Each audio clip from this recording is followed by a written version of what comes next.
Selamat pagi semuanya. Pagi. Hari ini kita masuk kuliah ke-9 pasca UTS. Kita mau menjelaskan soal forced migration atau migrasi terpaksa. Pekan lalu sudah melalui ujian tengah semester. Dan sebelumnya kita udah belajar soal istilah migrasi. Migrasi itu apa? Ya, Kiara, apa kira-kira? Migrasi itu sebuah perpindahan penduduk dari sebuah daerah atau wilayah ke wilayah lain. Nah, kalau perpindahan penduduk dari wilayah atau tempat atau suatu negara, itu apakah bisa masuk kajian HI? Bisa. Nah, ketika bisa itu jadi masuk kajian HI, teori mengenai forced migration, migrasi terpaksa ini juga bisa masuk dalam kajian migrasi internasional. Contohnya apa? Ini akibat dari perang, persekusi, kemudian ada lonjakan konflik di suatu negara yang mengakibatkan mereka kemudian mengungsi secara terpaksa yang dinamakan sebagai forced migration. Sebelum kita mulai, ada tebak gambar dulu nih. Ada yang bisa menjawab? Ini kayak film kartun. Stiani, siapakah yang saya lingkari? Donald Trump. Donald Trump. Presiden dari negara mana? Amerika Serikat, betul. Beliau adalah Donald Trump, presiden ke-45 Amerika Serikat. Next, tebak gambar yang kedua. Ada yang bisa? Ada yang bisa? Siapa? Brina. Siapa beliau? Vladimir Putin. Oke, betul. Kemudian ada satu lagi. Tebak gambar yang sebelah sini. Baik, siapa? Kim Jong-un. Kim Jong-un. Iya. Sama siapa itu Kim Jong-un sebelahnya? Anaknya, putrinya, betul. Dari Presiden Korea Utara. Nah, pada pembahasan hari ini kita akan melihat bagaimana tujuan pembelajaran kita untuk mengetahui. Pertama, kita harus tahu studi kasus migrasi terpaksa itu ada di berbagai kawasan. Oke ya, kawasannya nanti ada Amerika Utara, Asia Tenggara, kemudian Eropa, kemudian Asia Selatan, kemudian ada Timur Tengah. Nah, dari tujuan ini kita ada agenda. Yang pertama review tadi. Kita udah review bagaimana migrasi, istilah migrasi itu perpindahan orang, penduduk, bisa lebih dari satu, ya enggak? Ya. Bisa melintasi lintas batas suatu negara. Nah, itu kita namakan migrasi internasional kalau dia udah melintasi suatu negara. Nah, hari ini kita topiknya soal migrasi itu dilakukan secara terpaksa. Teman-teman tahu soal PMI, Pekerja Migran Indonesia? Tahu ya? Nah, pekerja migran Indonesia itu apakah mereka bermigrasi secara terpaksa atau secara sukarela? Sukarela. Kenapa kok sukarela? Apa Vio? Karena PMI tersebut bermigrasi ke negara lain dengan tujuan untuk mencari pekerjaan yang lebih layak. Gitu. Ya, betul sekali. Jadi mereka PMI, pekerja migran Indonesia atau migrant workers, mereka bekerja itu bukan karena terpaksa, tapi karena sukarela untuk mencari satu kebutuhan hidup, meningkatkan taraf hidup mereka dari keluarga mereka yang ada di Indonesia ke luar negeri. Yang paling banyak kira-kira negara mana? Hong Kong, Malaysia. Taiwan, Hong Kong, Arab Saudi. Mana lagi yang paling tinggi? Menurut data BP2MI, Badan Perlindungan Pekerja Migran Indonesia, yang pertama peringkatnya itu bukan Malaysia, saudara. Yang pertama itu adalah Hong Kong. Baru yang kedua adalah Malaysia. Tapi kita tidak akan bahas itu hari ini. Kita akan bahas mengenai migrasi secara terpaksa. Migrasi yang dilakukan oleh orang, penduduk, kelompok individu yang dia dilakukan karena terpaksa atas situasi tertentu. Kenapa kok ada situasi tertentu? Ya tiba-tiba kita di kelas nih, ada rudal, ada perang, ada konflik. Kita nggak mungkin kemudian tetap stay di sini. Secara naluri, ya nggak? Secara naluri kita manusia, kita akan survive dulu, bertahan hidup. Nggak mungkin kan kita tiba-tiba saya bawa iPhone kita, bawa pulang gitu, bawa pergi. Enggak. Yang kita lakukan adalah kita survive diri kita. Bahkan dokumen visa, paspor, KTP itu kita nggak bawa. Yang dibawa apa? Diri Diri sendiri, badannya doang. Itulah yang kemudian kita akan analisis gimana studi kasus itu terjadi di semua kawasan di dunia. Nah, nanti ada tugas kelompok juga sesuai kawasan. Sebelum kita mulai, ini ada studi kasus yang sebenarnya nggak baru-baru amat, karena Rusia sudah melakukan aneksasi kepada Crimea itu tahun 2014. Mana sih Crimea? Mana nih peta? Ini Rusia, ya enggak? Di sini sudah Ukraina. Ini udah terjadi tahun 2014, tapi kemudian bergejolak kembali kemarin. Nah, invasi yang kemudian dilakukan Rusia ke Ukraina ini juga salah satu yang menyebabkan adanya dampak forced migration, migrasi secara terpaksa, meskipun di negara Eropa. Apakah di Asia Tenggara itu ada? Ada. Mana tuh Asia Tenggara? Bangladesh, Myanmar, itu Rohingya. Mereka ke Indonesia juga kan? Iya. Itu jadi bisa dijadikan studi kasus. Yang kedua, ini ada video, bisa teman-teman perhatikan dulu. 1 year ago, Vladimir Putin launched what he called a special military operation. In reality, that was a full-scale invasion of Ukraine. The reason this next period is critical is that it will decide how long this war lasts. So how did we get here?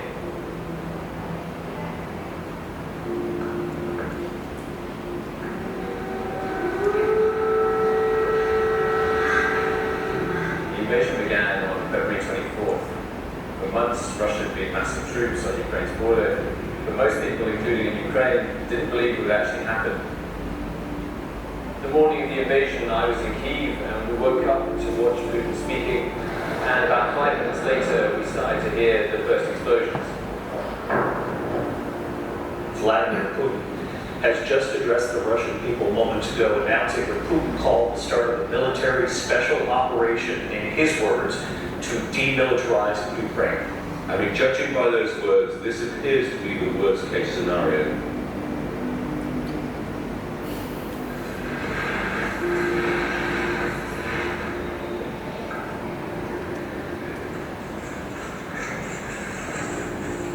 There was a real sense of shock and panic.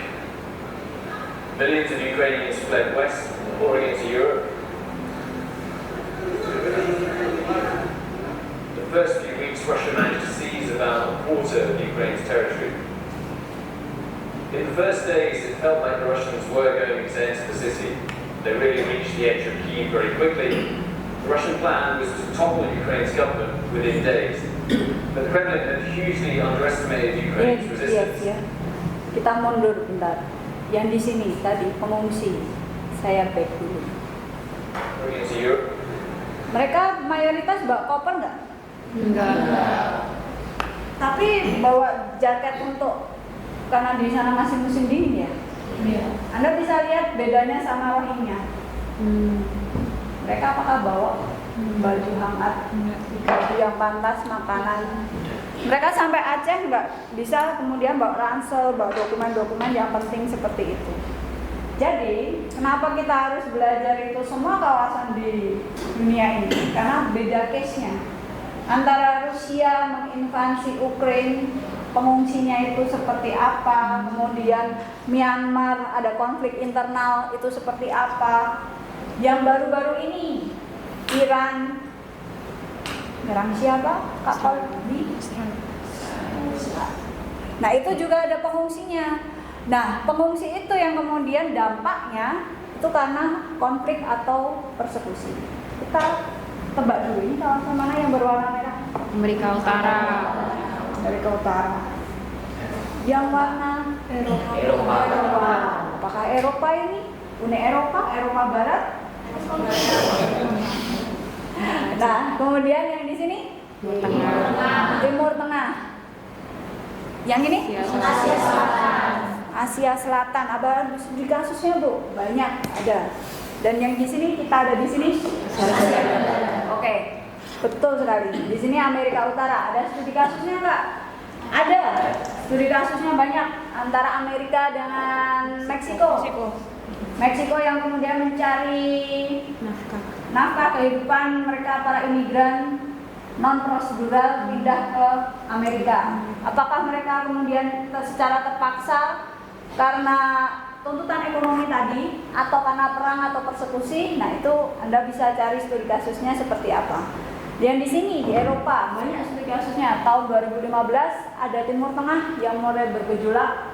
Rusia waktu itu Syria ya. Dari sini ya, mau menyeberangi ke sini. Yang di sini apa? Turki kan ya? Iya. Turki sebagai negara buffer zone, dia negara penyangga. Uni Eropa bilang gini, Dewan Uni Eropa, kamu jangan masuk ke wilayah Eropa. Karena secara background pengungsi yang ada di Timur Tengah, pertama bedanya apa? Dengan orang Eropa. Etnis, kedua agama, ketiga budaya. Karena ketakutan itu, Uni Eropa bilang, jangan masuklah kamu ke wilayah saya di bagian Eropa ini. Di sini Turki, di sini Italia masuk sini, mereka Belarus dan di Belarus dan lain-lain ya. Dari Suriah nanti masuk sini, mereka pakai jalur laut atau jalur darat. Nah, karena ada ketakutan atau Islamofobia itu tadi, yang kemudian Dewan Uni Eropa menyatakan, Turki, kamu kalau mau masuk ke anggotaan Uni Eropa, Turki kan mau ada rencana tuh masuk anggota Uni Eropa. Turki itu antara dia negara yang Asia atau Eropa, kan bingung dia, ya kan? Tapi dia akhir-akhir ini sudah lama sebenarnya studi kasusnya.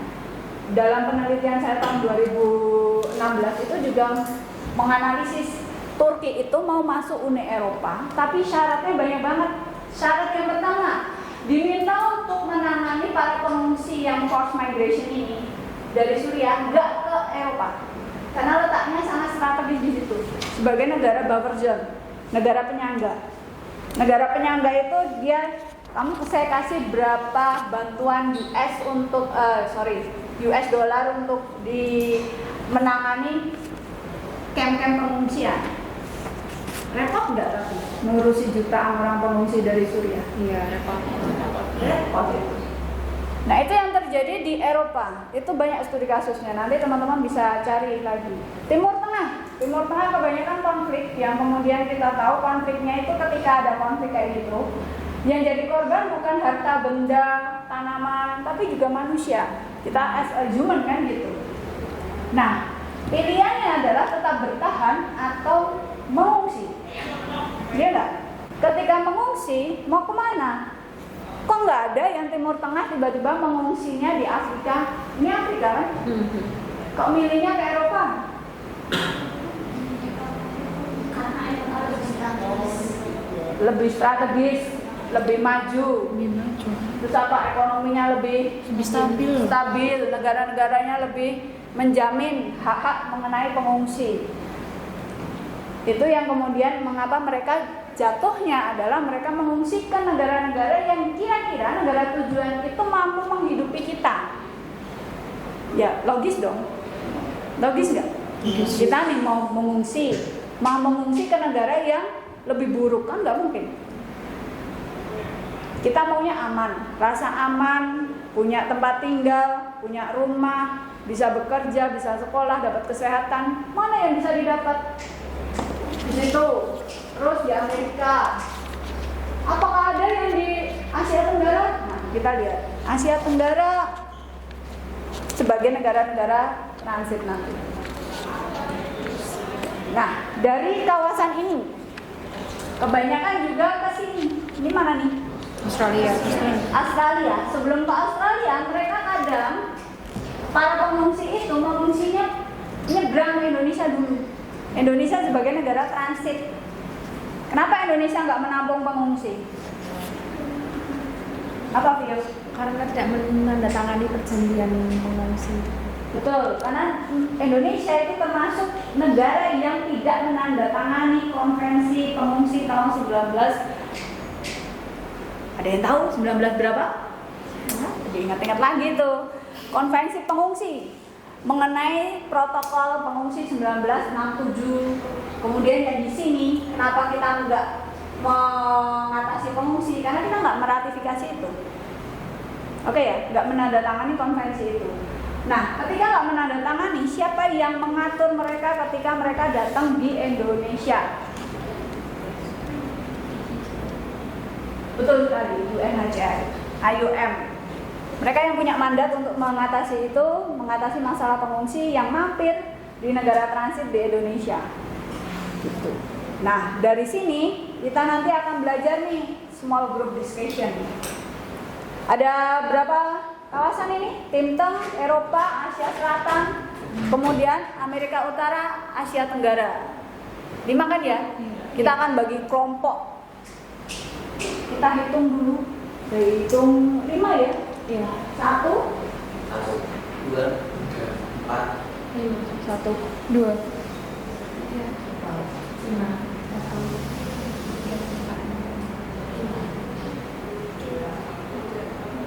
Nah, berarti kelompok 1 nanti berkumpul dengan teman-temannya yang kelompok 1. Kelompok 2 Anda berkumpul dengan teman-temannya yang kelompok 2. Dan seterusnya sampai kelompok kelima. Yang kita akan putar adalah studi kasusnya, kawasannya. Kawasannya akan di mana kita yang akan dapat ya kira-kira. Yang kelompok 1 tadi siapa ya? Angkat tangan. Ada Ama, kemudian Kolbi, Tio, berapa? Afrika 4 ya. Kira-kira akan dapat kelompok mana kira-kira? Kira-kira mau apa nih? Timur Tengah. Timur Tengah. Astaga. Oke. Dia dapat Asia Selatan ya. Asia Selatan ada nggak, Bu? Ada gambaran nggak Asia Selatan kalau gitu? India, Bangladesh itu ada. Pakistan. Iya nggak? Ada. Nanti Anda bisa cari. Dia karena pengungsi. Kelompok 2. Kelompok 2. Berapa orang? Tuh, agak pindah. Tias, terus Tiara, sama Yusa. Negara mana nih? Eropa. Timur Tengah gitu. Eropa. Kenapa pada milih Eropa? Timur Tengah. Eropa. Dapatnya Eropa. Eropa bukan negara yang kemudian mereka konflik. Ya, ada konflik Rusia Ukraina ya tadi. Tapi juga ada yang mereka menampung, itu juga bisa. Sebagai negara pengungsi. Nampungnya juga. Nomor 3. Stiani ketuanya. Stiani, terus ada Laila. Bertiga dong. Semua. Oh, Vatikan. Oke, dapat kelompok. Negara mana nih? Amerika.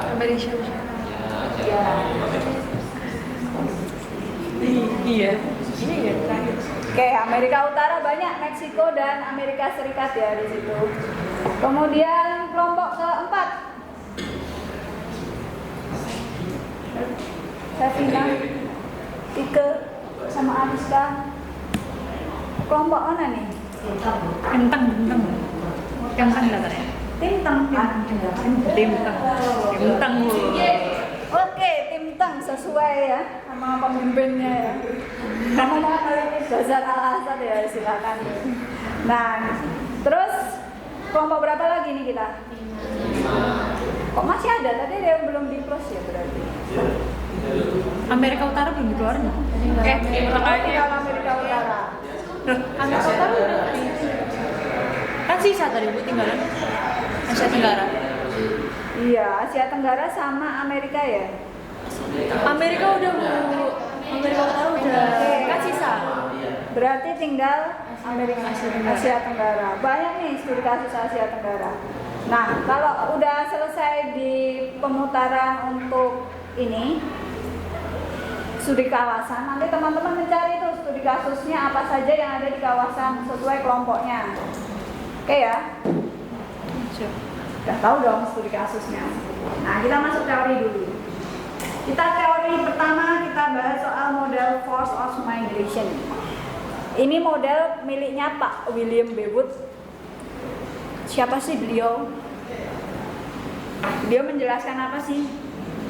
Beliau tuh membuat satu jurnal yang mengatakan bahwa ketika orang bermigrasi, mengungsi secara terpaksa ya istilahnya. Di situ kan karena koersi, persekusi, mereka itu tidak hanya mempertimbangkan mereka harus pergi. Tapi untuk apa di sini di-highlight di sini? Bertahan hidup. Untuk survive. Itu yang miliknya Pak William Bewood. Menawarkan salah satu model yang kemudian menyatakan ada fenomena loh, migrasi terpaksa itu seperti itu. Nah, migrasi terpaksa itu bisa dilakukan berapa orang? Bisa individu, kemudian bisa secara kelompok, massal pun bisa. Bisa nggak kita pakai penelitian kuantitatif? Bisa. Karena beliau menyatakan bisa diukur nih pakai metode yang kuantitatif. Jumlahnya 1.000 orang, kelompoknya harus lebih dari 1% dari populasi. Itu yang kemudian disampaikan oleh Pak William. Ada 2 yang kemudian dikategorikan di situ, migrasi terpaksa 2 kelompok. Yang pertama bilang apa? Pengungsi itu meninggalkan tanah airnya. Yang kedua, displaced person. Dia itu displaced person. Kalau yang satu meninggalkan wilayah. Kalau yang kedua, dia tetap stay di negaranya. Dia hanya pindah di wilayah lain yang tidak terkena dampak konflik atau perang. Itu disebutnya IDP, internal displaced person. Mengungsinya itu secara dalam negaranya tersebut, masih di dalam negeri, tapi sudah masuk dalam migrasi terpaksa. Nah, migrasi terpaksa itu ada 3 domain yang jadi faktor penentu, faktor pendorong. Pertama, politik. Dikira kalian politik nggak akan berdampak pada kehidupan kita. Wah, itu tidak bisa itu. Itu berdampak ke semuanya ya. Instabilitas itu berarti politiknya di negara itu gimana? Aman nggak? Tidak stabil. Perang ada nggak? Persekusi ada nggak? Perang ada ya, contohnya persekusi misal contohnya di Myanmar dikuasai oleh junta militer, di mana orang-orang etnis Rohingya kemudian dipaksa untuk mengungsi, pergi, ada genocide di situ. Penurunan ekonomi dan krisis ekologi yang mengancam hidup. Jadi kalau tadi ada yang dapat Asia Selatan tadi disebutkan juga ada sama Kolbi, India, Bangladesh. Ada nggak kasusnya soal krisis ekologi yang mengancam hidup? Ada. Itu disebutnya climate migration. Jadi perpindahan orang, perpindahan penduduk itu bukan karena perang, tapi karena perubahan iklim. Yang terjadi apa di Bangladesh itu perubahan iklimnya ekstrim. Lautnya makin kemudian menyasar ke daratan. Mereka harus mengungsi, yang awalnya mata pencahariannya sebagai nelayan harus berpindah menjadi ke New Delhi yang mayoritas industri kan gitu. Ketiga, ada faktor yang mendorong konflik suku, agama, etnis. Nah, ini yang 3 hal yang jadi faktor pendorong migrasi terpaksa ada di situ. Nah, small group discussion. Nanti teman-teman tadi kan udah cari ya. Nanti siap-siap teman-teman untuk melihat bagaimana studi kasusnya di masing-masing kawasan. Sebelum kita masuk, ini nanti teman-teman bahas di kelompok. Ada yang ingin ditanyakan dulu? Oke, baiklah. Tadi di wilayah-wilayah yang ada force migration-nya nggak disebutkan Asia Timur, apakah di Asia Timur nggak ada force migration? Asia Timur apakah tidak ada? Kenapa kok nggak masuk, Bu? Di Asia Timur negaranya mana aja? Korea, China. Ada nggak kira-kira migrasi terpaksanya? Ada nggak? Letaknya di mana sih? Sini kan ya? Iya kan ya? Ini Korea kan ya? Jepang. Terus daerah-daerah sini. Ada nggak? Ada kalau bisa. Tapi kan masih ada. Nanti Asia Timur itu masuk lagi negara-negara yang ada di wilayah tengah ya. Enggak, kalau negara 3 besar itu Jepang, kemudian Korea Selatan Utara, kemudian ada China. Sebenarnya Korea Selatan dan Korea Utara juga termasuk.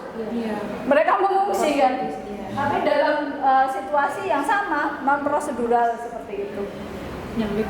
Oke, selain ASTIM, Bu, kenapa kalau kita nggak bahas Australia juga? Ini yang mana? Ini negara mana nih? Selandia Baru. Kita nggak bahas di sini kenapa? Kenapa kok nggak bahas Afrika juga? Ada nggak studi kasus yang lain yang ada di Amerika Latin? Wah, banyak sekali studi kasusnya. Studi kawasan yang di Afrika yang akhir-akhir ini baru saya teliti, tapi di kuliah kita tidak ada studi diplomasi kawasan Afrika. Dan ya mohon doanya aja besok kita buka mata kuliah baru ya, studi kawasan untuk Afrika. Jadi kita bisa tahu Afrika itu seperti apa. Asia Timur kan tadi udah ada ya. Jadi kita tidak perlu mengulas lagi di dalam studi diplomasi kawasan. Seperti itu. Oke, sebelum kita membentuk kelompok, berkumpul dengan kelompoknya masing-masing, ada yang ditanyakan lagi? Ada lagi? Sudah ada? Kalau nggak ada, kita akan review materi. Hari ini kita bahas apa? Forced migration, Migrasi terpaksa karena terjadi suatu konflik atau perang. Oke, terjadi konflik, perang, persekusi. Apakah perubahan iklim bisa mempengaruhi? Bisa. Itu namanya climate migration. Terus penurunan ekologi tadi, termasuk climate, penurunan ekonomi itu juga bisa. Yang kemudian ada satu teori miliknya Pak siapa tadi? Ya, satu model yang kemudian Anda bisa gunakan untuk nanti di kajian-kajian penelitian. Kalau butuh teori, butuh model, butuh konsep, nah itu salah satu yang bisa dipakai. Dan itu sangat bisa menjelaskan bahwa mereka itu mengungsi bukan hanya untuk mempertimbangkan mereka berpindah, tapi mempertimbangkan mereka bertahan hidup. Itu yang terjadi. Dan bertahan hidup itu sangat kompleks. Apakah mereka dari negara asal yang konflik itu menuju ke negara tujuan itu akan selamat atau enggak? Nanti ada teori lagi. Teorinya Pak Everett Ashley. Ada istilahnya obstacle di situ. Mereka bisa aja meninggal di jalan. Ya enggak? Yang Rohingya pakai kapal tenggelam. Itu termasuk obstacle untuk ke negara tujuan yang mereka impikan.